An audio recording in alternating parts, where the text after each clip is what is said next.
Thank you for joining us on the Winning at Selling podcast. I'm Professor Scott Plum of the Minnesota Sales Institute, and with me is Bill Hellkamp of Reach Development Systems. As sales professionals, we can sometimes feel as if we're all alone in the world of business, that what we experience and how we feel are all wrapped up in our unique bubble. But that's not true. There are millions of salespeople out there dealing with the same issues and emotions as we do. And periodically, those sales professionals are surveyed to better understand what they are going through in their daily business life. So crack open a cold one as Scott and I discuss 10 astounding selling statistics and other great ideas on episode 526 of the Winning at Selling podcast.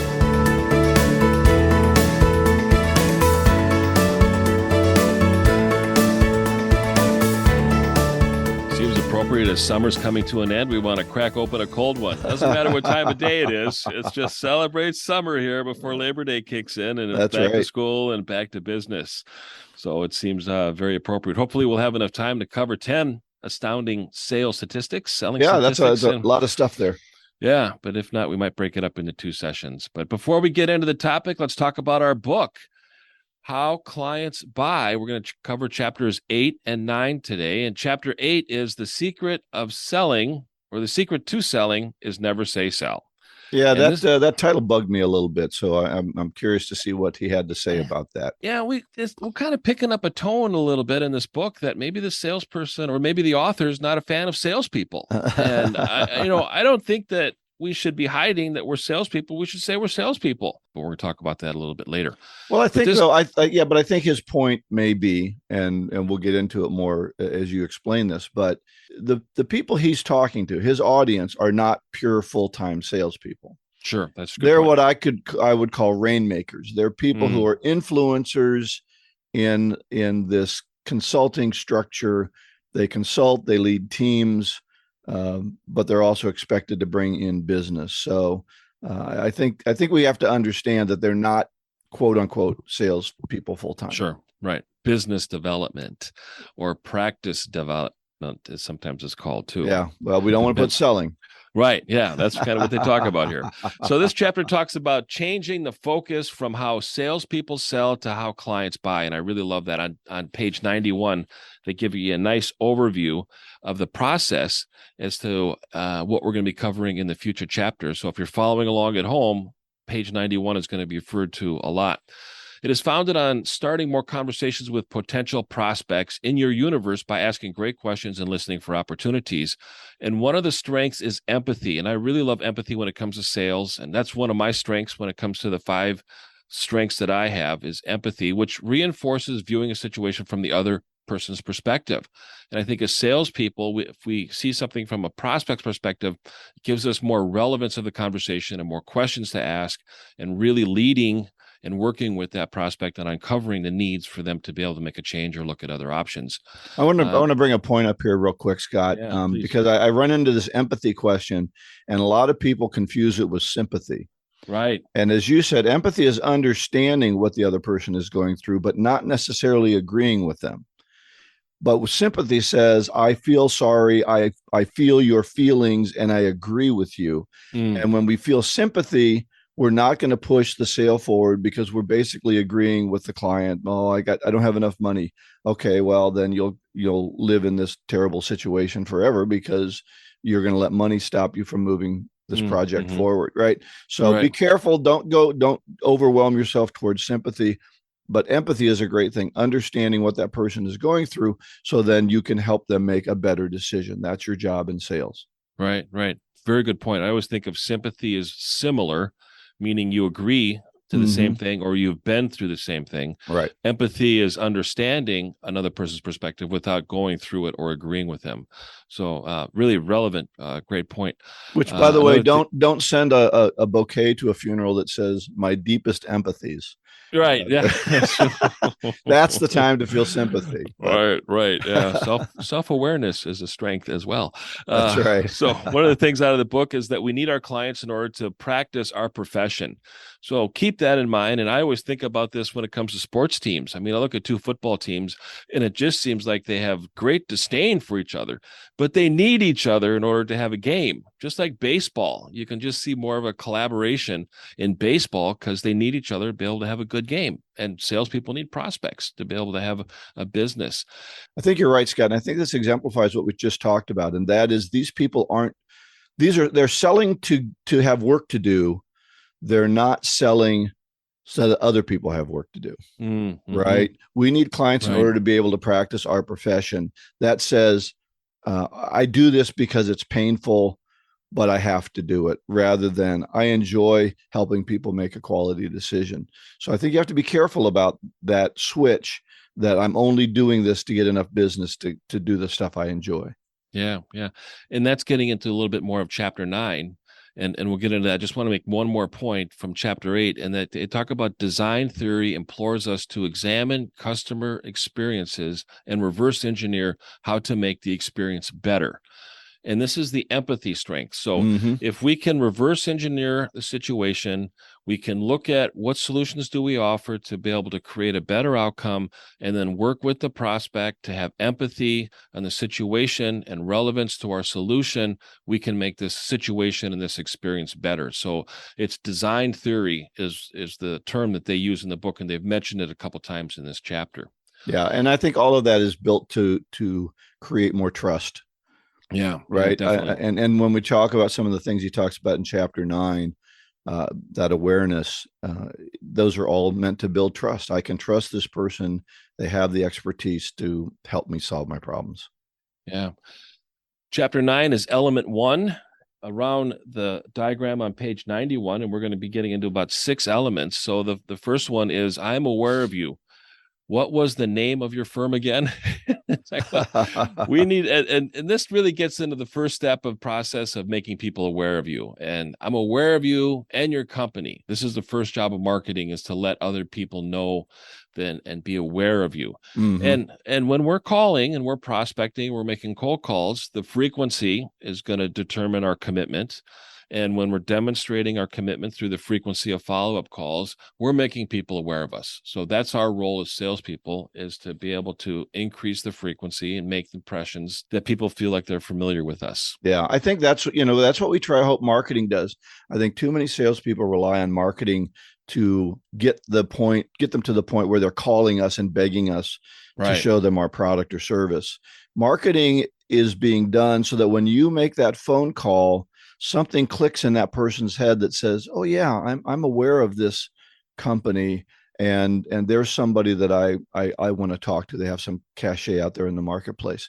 That's what marketing can do for it. Sometimes people call, sometimes they generate leads, but if you're expecting everybody that hears about you to call you, you're making a big mistake, and you're going to let a lot of business on the table because you never made that call. And that's what Scott's talking about.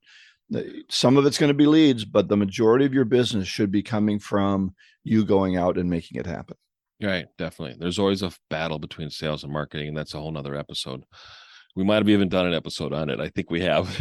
So getting into there's 3 parts when it comes to introducing yourself. And I like these 3 areas.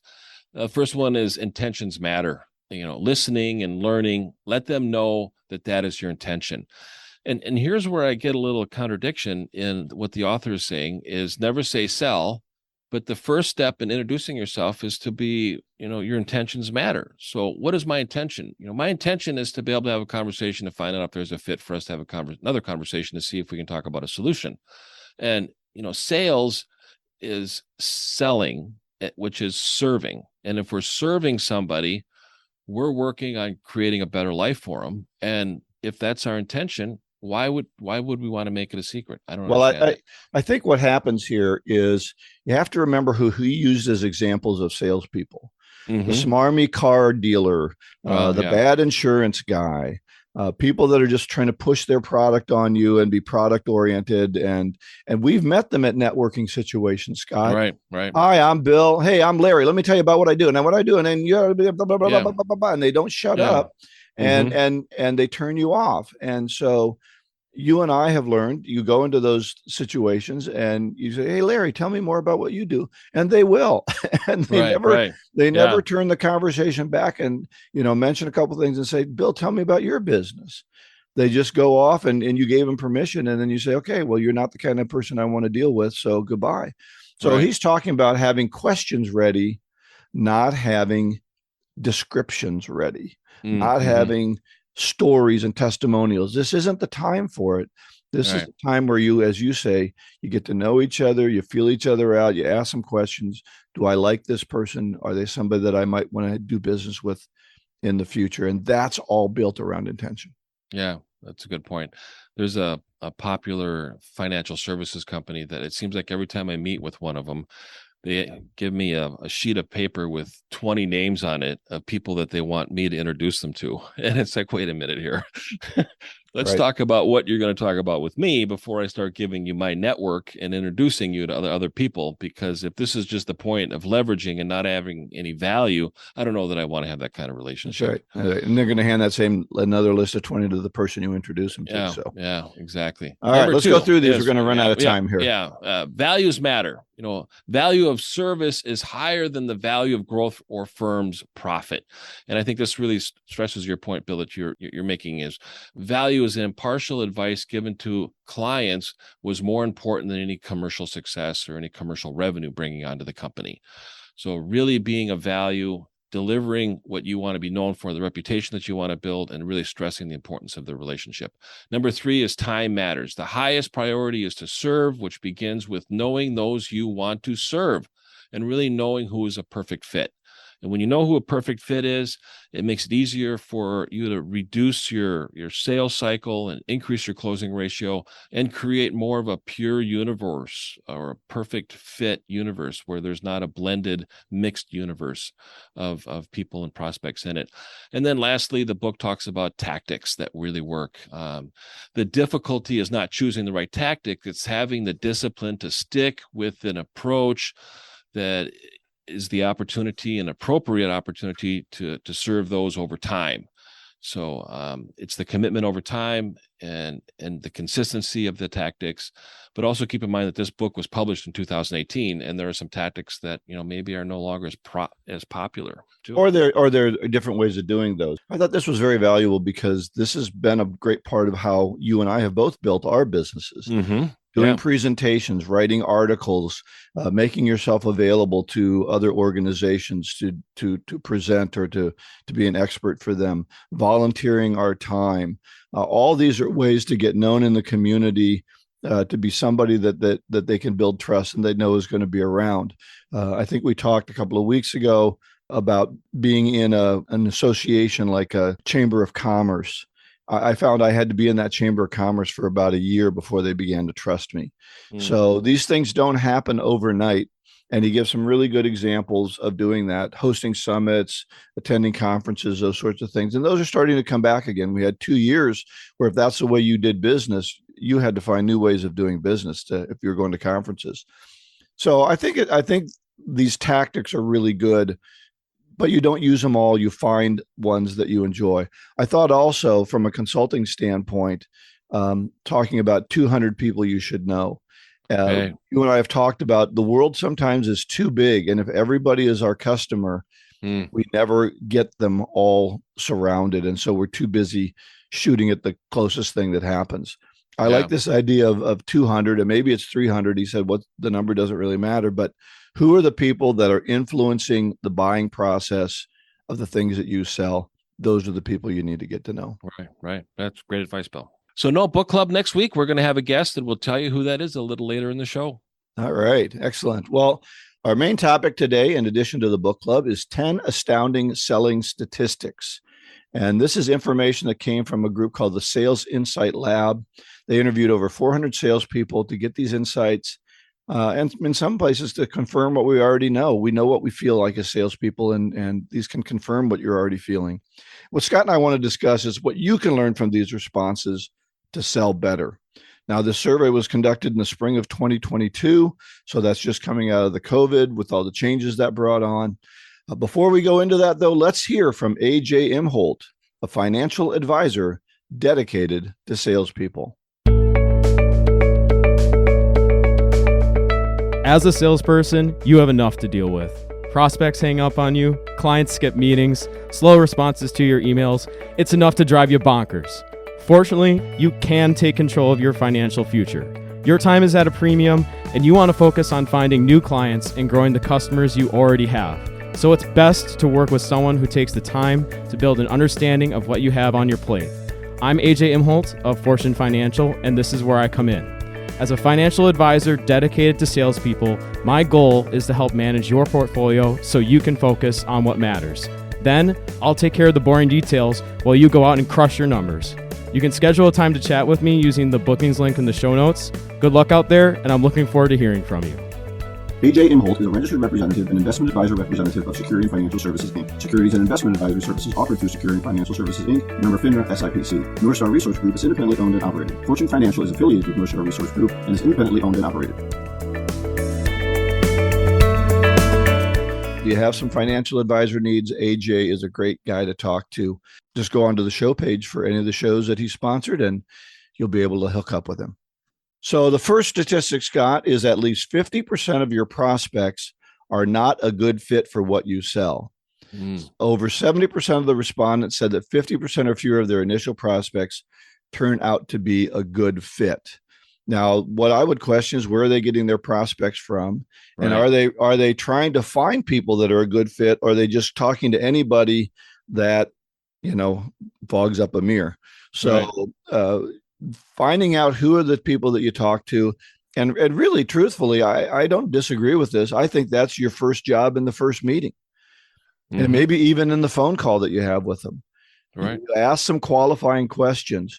I found about midway in my career, Scott, I found I got really good at making appointments. And my approach to making appointments was so good that I'd get into the appointment and they wouldn't have any need to really talk to me.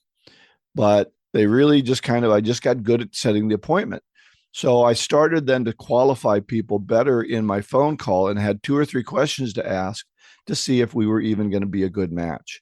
And then my appointments, I didn't get the question. So what are we going to do here? Which I got. No, I think you hit it right on the head as pre-qualifying, and also to really know what is a perfect fit. So if you know that 50% is not a good fit, what is a perfect fit? And to really concentrate on that universe and collaborate with marketing to make sure that you're reaching that universe. But I've noticed that when I've been invited into companies and I meet with the CEO or the owner, I will ask the owner, so tell me a little bit about the problems that you solve, and they'll give me the solutions that they deliver. And if we don't have a sales culture that is a problem hunter and a problem finder, and we're too often they're a problem solver because they were trained to be a problem solver, all they go around is talk about solutions all the time. And they don't find any problems that the solutions stick to that add value. So really know what problems you solve, and then really get good at uncovering the cost of not buying. What does it cost a prospect to take no action? Because we compete with inaction. We compete with prospects doing nothing. Right. Yeah, absolutely. Inaction is probably our biggest challenge, in that people say, well, I'm not going to do anything at all and hope the problem goes away, because we didn't, as salespeople, help them create enough of a hole. Right. And I've always heard that sales is digging the hole and then giving them the ladder to climb out of it. And so perhaps our prospects aren't a good fit because they're not a good fit, or are they not a good fit because we're not doing the questioning that drives the finding the good fit? Maybe it's better if we do a little bit more questioning. And that's what I advise, is that you need to have questions ready for your interview, whether it's your initial interview or further down. Questions are what drive the interview, not pitches. So too many people want to pitch before they have a catcher. Anything else you want on that one? So be careful. Be careful about those non-good fits, because the further you get down the road, the more time you've wasted. All right. The second statistic from this survey. Budget is the most common reason that stronger sales opportunities fall apart. 55% of respondents said the budget was either the first or second most common reason that strong opportunities fall apart in sales. Other factors: timing, decision-making, and value. I would have to say on the budget question, if you're not determining whether they have a budget for this project early in your process, you're bound to run into this problem. Mm-hmm. We don't want to talk about budget because we don't want to talk about money. And too often the customers tell us, well, I'm not going to tell you what the budget is. We don't give them any ballpark figure about what this is going to cost. And then when we get down to the proposal and we put a cost involved with it, they fall out of their chair because there was no budget discussion. Or they say, well, this was kind of a fact-finding mission. I never really had a budget. And we accept that no budget or the budget's too small as an excuse, and we don't know how to overcome it. Right. I think that if they find the pain is great enough to justify the money, they'll find the budget. The challenge is that sometimes salespeople don't do a good enough job of really uncovering that. Now, I think plumbers are an expert in this area. If the main drain of your house backs up, you will find the money to get it fixed, because you cannot live in the house unless you get that fixed. That's right. We need to start there and work our way down from the importance of buying and getting a solution. Yeah. How big is the problem? And if we can't create enough value, then yes, the budget is going to be a concern because we haven't done enough to show them where the value is in what we're doing. And we can't just be a nice solution or a convenient solution. We have to be a solution to a problem that really exists, and that problem has money attached to it. It has some kind of a cost to them. And as you talked about in the other one, the cost of doing nothing can be a very great cost as well. And sometimes we have to be ready to show them the cost of inaction. And this is an easy excuse, too, for salespeople to come back to their sales manager and say, well, they just didn't have a budget for it, which is why I didn't make the sale. Well, that's possible. However, if you did a good job at uncovering the cost, consequences, and risk of inaction, and we know you did that, then we might hear another reason. And the other reason is that other priorities are more important with the dollars that we have. Mm-hmm. Now we're really getting to qualifying a budget and qualifying priorities. But it's just easy for a salesperson to say, well, they didn't have the money, so that's why I didn't sell anything. Yeah, it's a good excuse, and it's a good excuse for a customer who doesn't want to buy. That's true too. Yeah, it's a good excuse. Money is always a good excuse because nobody wants to talk about it, and we think when they say, well, our budget's 10,000, yours is 20, your solution's 20. It's just too much. And it's just too much. And geez, that's my first part of negotiating. My first thing, whenever I negotiate anything, the first thing I do is shake my head and go, wow, you're going to have to do better than that. Yeah. And they do. They usually do. Exactly. They're dropping their price. So what the heck? All right, let's go to number 3. Most salespeople just aren't getting in front of enough prospects. 2/3 of respondents have reached out to fewer than 250 leads in the past year. That's one a day. Wow. A business day. Wow. Okay. Only 15% have reached out to more than 1,000. That's 4 a business day. If you're in the group that's only talked to less than 250 leads or less than 1 a day in the past year, you're probably not generating enough business, enough activity to get enough appointments, to get enough proposals, to get enough things closing. Right. I did 250 leads a week when I was selling websites to attorneys on the East Coast. It was 50 calls a day. And I was the top sales rep. Why? I made more outbound phone calls than anybody in the department. Well, I don't have time, Scott. I've got to put stuff in my CRM. And there's also blended roles. And I see this a lot with sales reps and account managers. And sales reps go out and sell the account, then they have to maintain the account. And when they concentrate on maintaining the account, they're not opening up new accounts. Mm-hmm. So how is their performance being measured? And if it's a blended role, you got to have measurements on both sides of the role. Right. Or expand the team so that you have a salesperson going out and getting the leads, and an account management team internally managing and servicing the accounts once they come in. Well, what I see happening in these situations, depending upon what gets appreciated in an organization. So let's say customer service is highly appreciated in an organization. I can always skip my phone calls and show that I'm doing customer service work. And therefore, no one can ever yell at me because customers are number one, and we got to help our customers. And so if customer service is a part of what I'm expected to do, I can always defer to that and not do the phone calling, the heavy lifting that I have to do. This is where the concern is, as you say, when we have these blended roles, that somebody is only doing the part they enjoy, not the part they need to do. Right. I think another contributor to this is an unsupported belief system. I think a lot of companies spend a lot of time training salespeople how to make phone calls, how to do it. Here's the scripts, here's the words, here's the universe, here's the list. But we don't encourage them to have a belief system that there's more opportunities in the marketplace, that salespeople deserve a better life. And when you end up selling more, you end up making more. And when you make more money, what is the money going to do for you? And what kind of life are you going to have? And do you believe that you deserve a better life? And too often I see salespeople with a mindset of complacency and not abundance. And they're not looking at the opportunities of a better life in the future. I think the thing also is that some organizations don't respect selling enough to give good value for a closed deal. So they'll get $1 million worth of business and give them a $5,000 bonus. Wow. Yeah. You know what I mean? It's crazy. And they're saying, well, the quality of our service is so good, your selling is easy. Right. We don't really have to do anything because we spend so much time. So anyway, I think we're only going to get to 5 of these this time because we're only on number 4 now.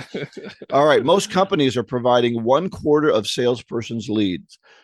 3/4 of respondents said that their company provides at least 1/4 of their leads. So for 75% or more of the people, 1/4 of their leads come directly from the company, which means they're not generating them themselves, which means they're sitting around waiting for the phone to ring. Well, and they're missing, I think, the greatest opportunity, and that's asking for referrals. And I so often this is missed. But here's a belief that salespeople have. Well, they didn't buy from me, so how can I ask for a referral? They like you. They believe your solution works. If they had a problem, they would buy from you and they would buy your solution. That's evidence to ask for a referral because they're going to give you an introduction to somebody that they know because they like you and they like your company and they believe in your solution. So ask for a referral, even if they don't buy from you. Because your chances of getting an appointment with a referred customer or referred prospect are 90% higher than a cold call prospect. Yeah. If I can call somebody and say, listen, I was talking to Jim and he told me to call you, that our solution was valuable. Do you want to sit down? They'll almost always say, sure. They will. If Jim says you should. So, all right. So don't rely on those leads. And then our final one we're going to do today is number 5. It's a little bit harder to get in front of new prospects than it was 5 years ago. 54% of respondents said that it's much harder to get in front of leads than it was 5 years ago. I think you've got to be willing to do things remotely. I think you've got to be willing to have a phone or an online conversation. I think the fact that people are able to accept an online conversation means that you can do less running around and actually get in front of more people because you have another alternative. But if you only want to do business one way, I've got to sit down face to face, then I think, it might be a little bit harder. Yeah, I think a couple of things. Salespeople have become complacent. I think the last 2.5 years with COVID has really created a complacency in our activities and in our culture, etc.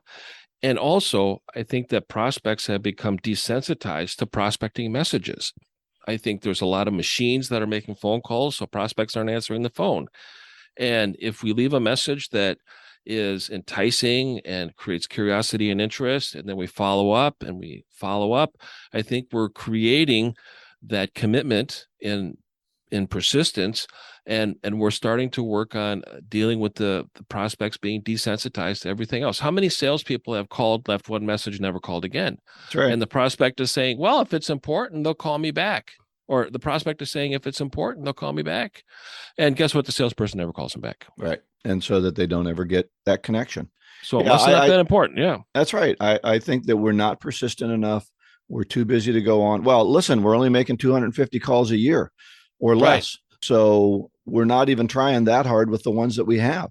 I don't mind you only having 200 or 250 leads, but you should be contacting them in a variety of ways throughout the year, and not assuming that since they told me no once, they told me no forever. Mm-hmm. So right. Anyway, we need to prospect differently, and I will take it another step. We need to prospect better. And when we prospect better, we're going to have a greater chance of getting somebody on the phone, or getting them to respond to an email, or agreeing to do a Zoom call, or scheduling a phone conversation. And start with step number one, and that is just to have a conversation, and make it for 15 minutes.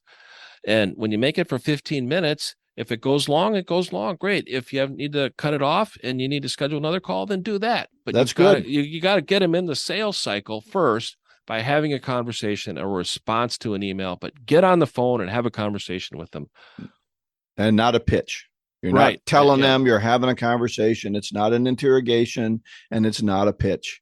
Have the conversation with them. All right. So we're going to leave it there for this episode.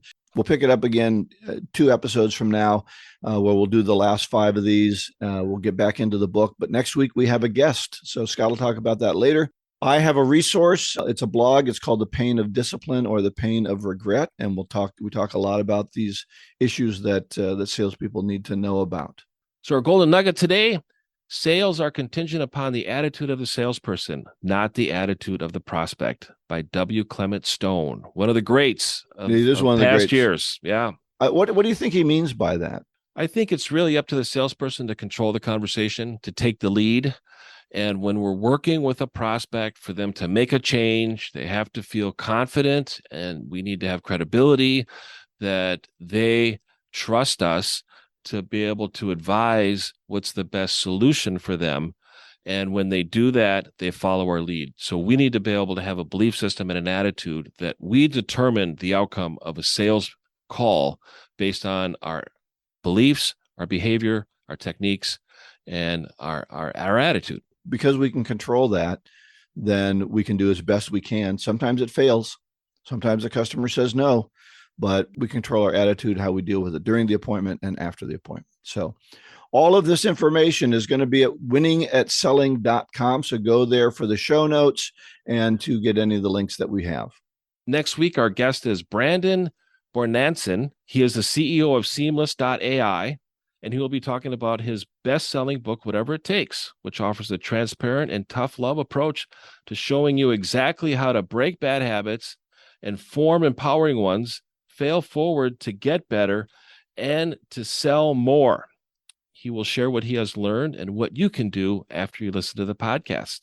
All right. Well, I got plenty of bad habits I need to break. I think we all do. We just don't know them, but That's we right. all do. That's right. And there's no book club next week. No book club. So we can concentrate on the full episode with Brandon. So Bill and I are grateful for you sharing the podcast with the others, and we're continuing to ask you to share it. Our download goal is 12,000 per month by the end of September. So put it on social media and connect with Bill and I on LinkedIn.